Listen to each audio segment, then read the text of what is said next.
Magandang umaga po.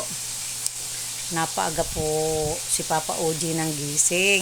Dati po kasi ang gising niya ay alas 5 ng umaga. Ako naman ho, 3 to 3:30 po ako nagising at nagluluto nga po ng aming almusal. Nagtaka ho ako at bumangon siya ng maaga. Ang lagay hong are, ako'y nakaligo na. Inuuna ko muna po ang pagligot. Napaka maalinsangan po din sa amin. Ay di nakita ko nga po siya nagluluto na paglabas ko ng banyo. Ari po, Papa OG. Ayan po. Pagluluto po ng, paano gayan? Ay, manok po ang niluluto. Ari, pritong manok. Saka po, yung Argentina. Giniling na may itlog. Ang request po ni Benedict. Request po yun ni Benedict at ni Faith. Yun daw po ang iuulam. Tinulungan na ako ng pagluluto. Kaya po,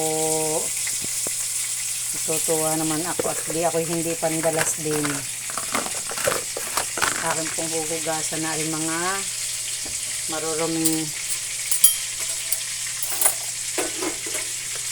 mga pinagdamitan. Ako'y sanay na nagising ng alas 3.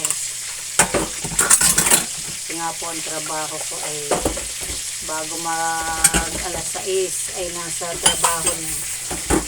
Pinaagahan ko pa po't marami nga ang nililinis sa mga area, mga opisina. Para po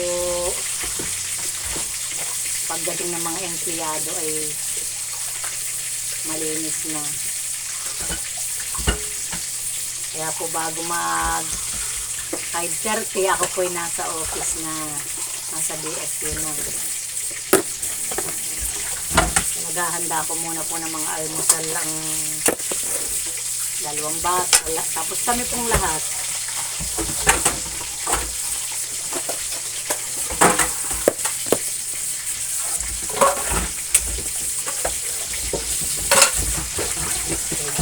Naririnig nga si Papa OG. Napaalwan tuloy ako. Napaalwan tuloy ako ng aking gawain.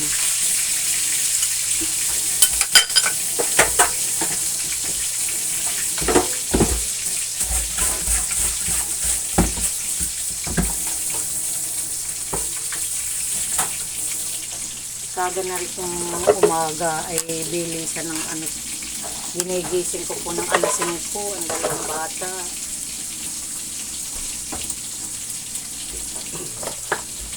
Dapat po makarating sa school bago mag 6:30. Ay bago pa po makagayak. Kaya ako ginigising nang hindi po malate.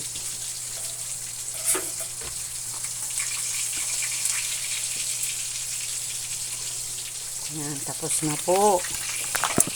Tapos na po mga linisin. Ito po. Pinaghanda ko na po ng kakainin niya. Sabaw po nila ay kape. Pero wala pa po yung tubig. Maya-maya po at maaga pa. Maya-maya po. Papa Uje.